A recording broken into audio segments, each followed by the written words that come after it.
The M114 was, in reality, a Cold War failure. Let's check out the kit.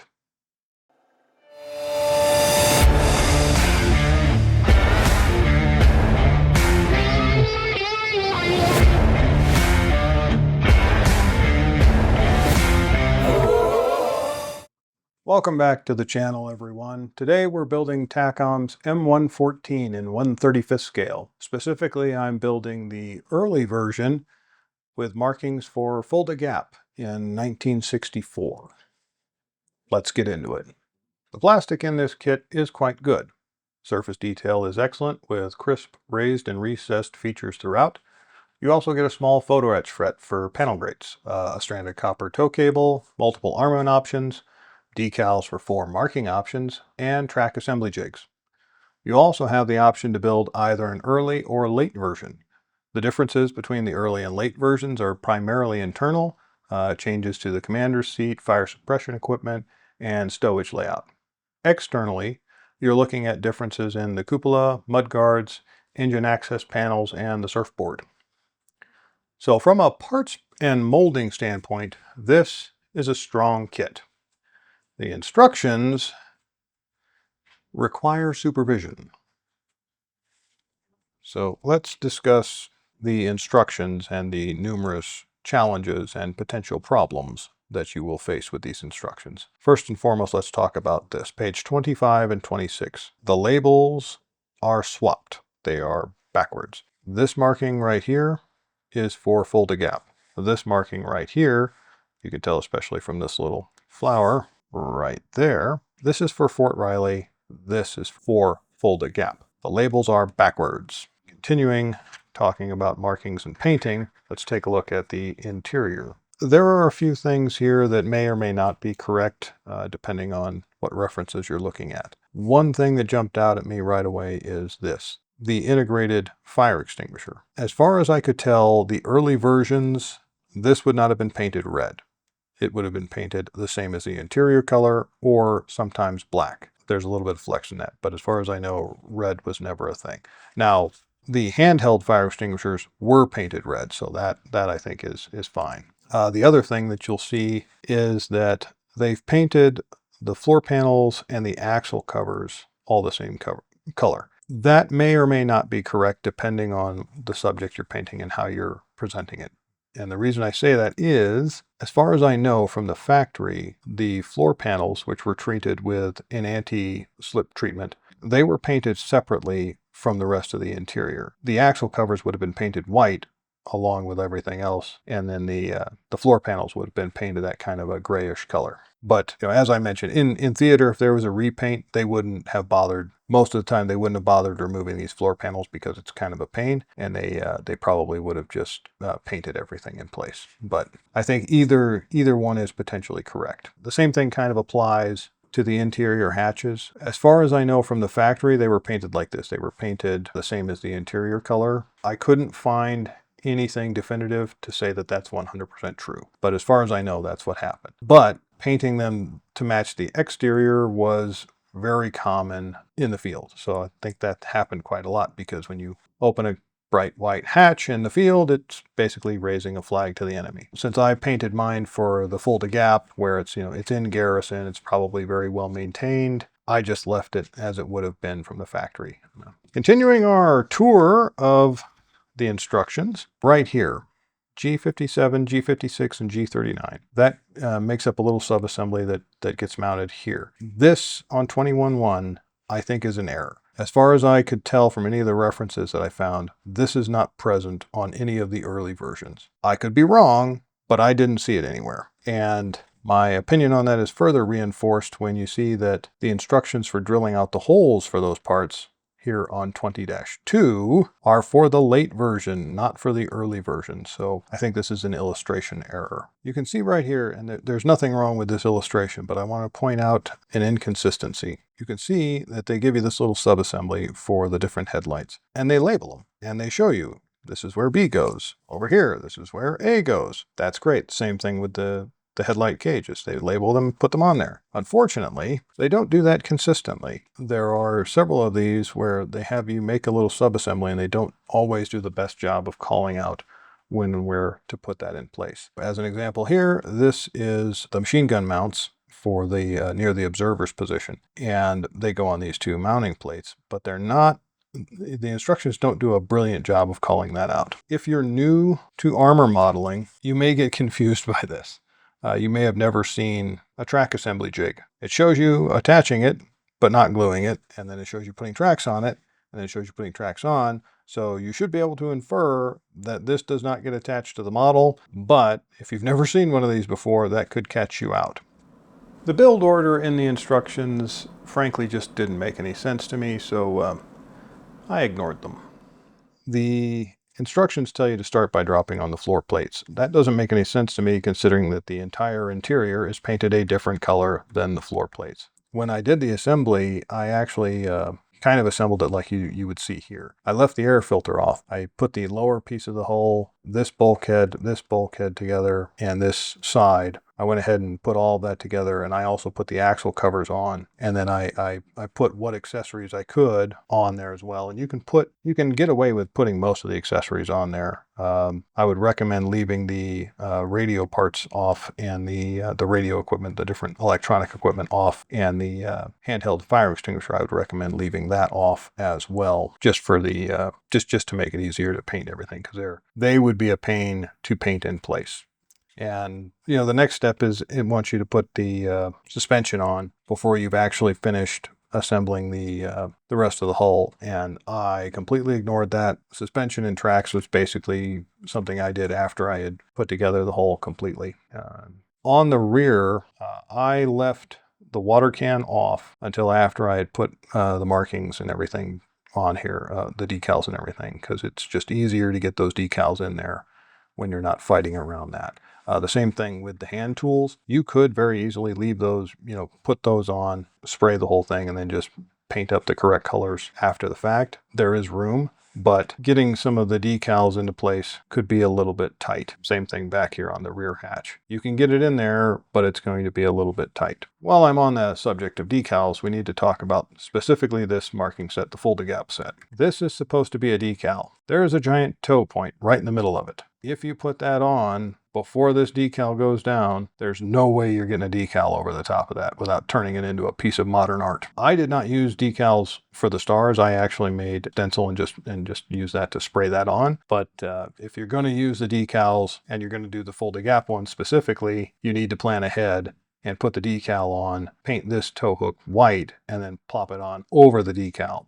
Let's talk about the hatches for a brief moment. You could have all three of these hatches, I think, fully functional. These three upper hatches, not the rear hatch, but the three upper hatches. You could get these fully functional, I think, for free without even having to do any modifications. This snap fit into place just fine. I did not do it, but I am confident that you could just glue down these hinge mounts and then just snap this into place as well, and it would be functional. This is functional, and I would recommend you ignore the instructions for how to build this, because in the instructions, it tells you to, let's bring those over. In the instructions, it tells you to put those on the hatch and then bring everything down. Ignore that. Just put this straight on there, and then this will snap fit on there very easily, and you get a fully functioning hatch, and you don't have to do anything to make it work.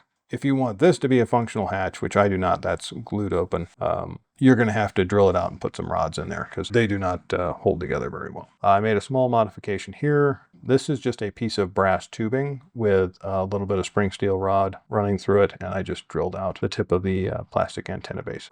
One word of note, make sure you install the antenna base before you install the antenna guard. I didn't do that, and it got in the way. The other thing that you can do when you're assembling to make your life a little easier is with this surfboard. I would suggest you don't glue the surfboard to these D-rings. So there's a little hole here. When you slide this piece in, you leave that so that it's free, and you don't glue it it to the extension arm that's underneath here until you're done. That way you can flip this back and forth. You can paint the underside. You can weather it how you want, and then you can put it back up and glue it into place when you're finally done with it. I had fit issues with the brake pedal rod and the throttle rod. The throttle rod, I just ended up, I think I just ended up trimming some of that off, and it managed to fit just fine.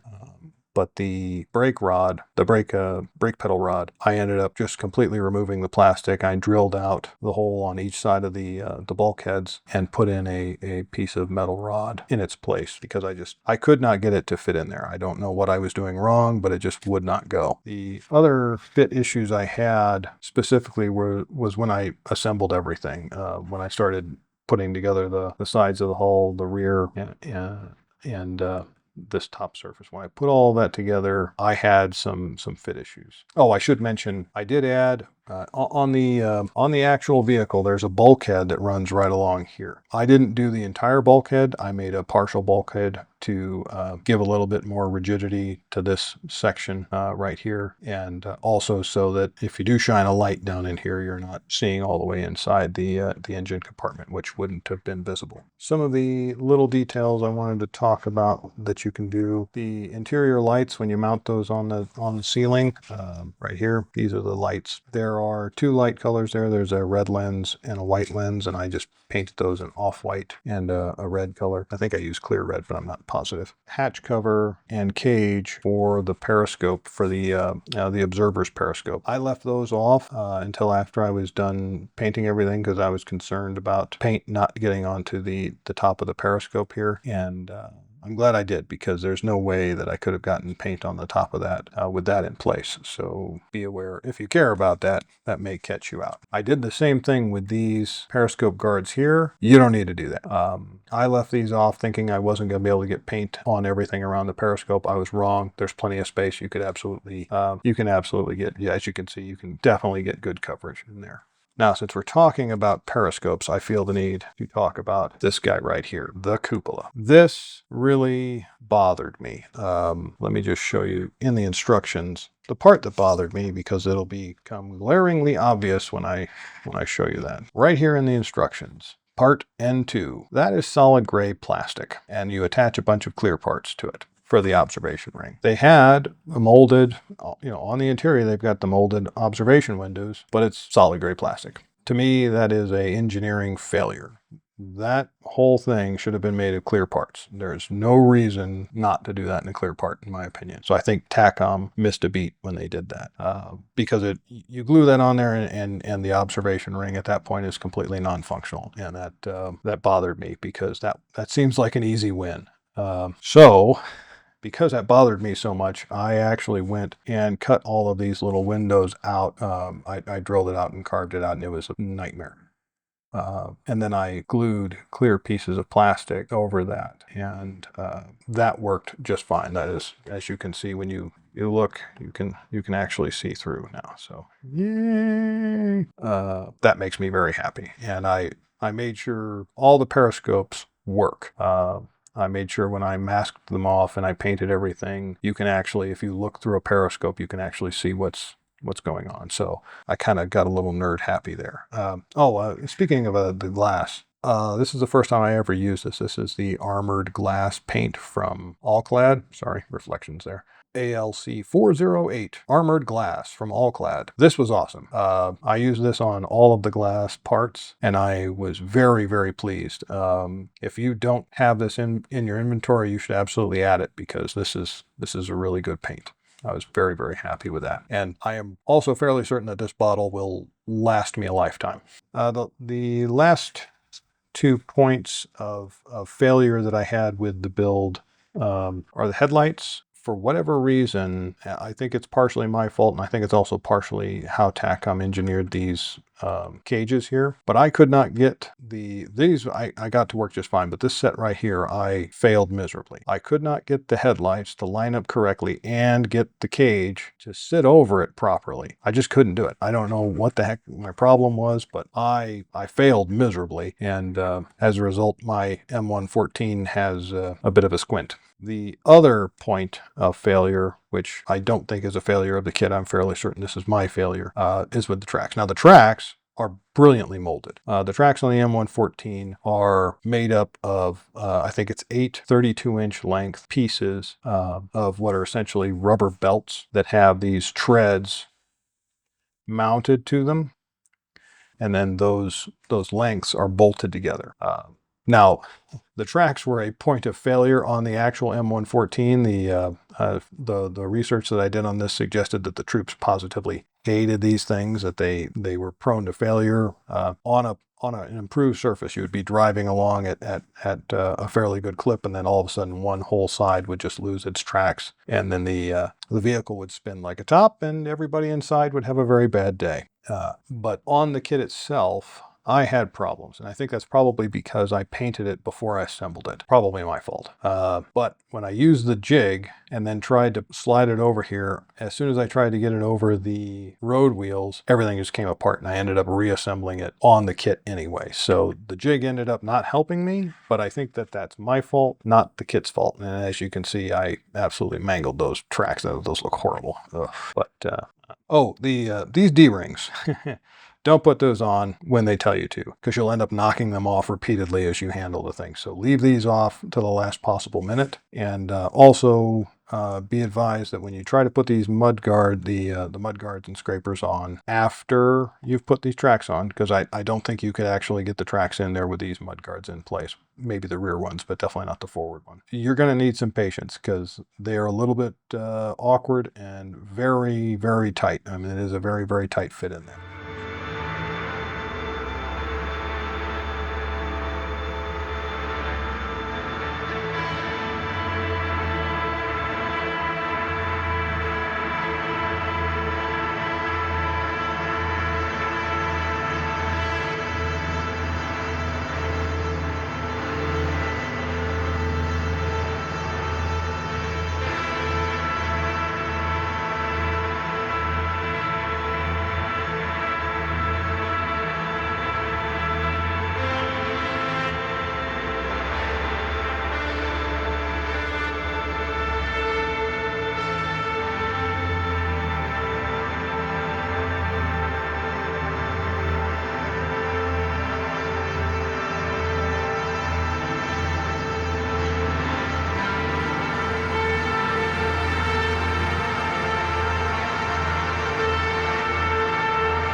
To put everything into perspective, this build took about 76 hours, and that includes all the interior detailing and the corrective work.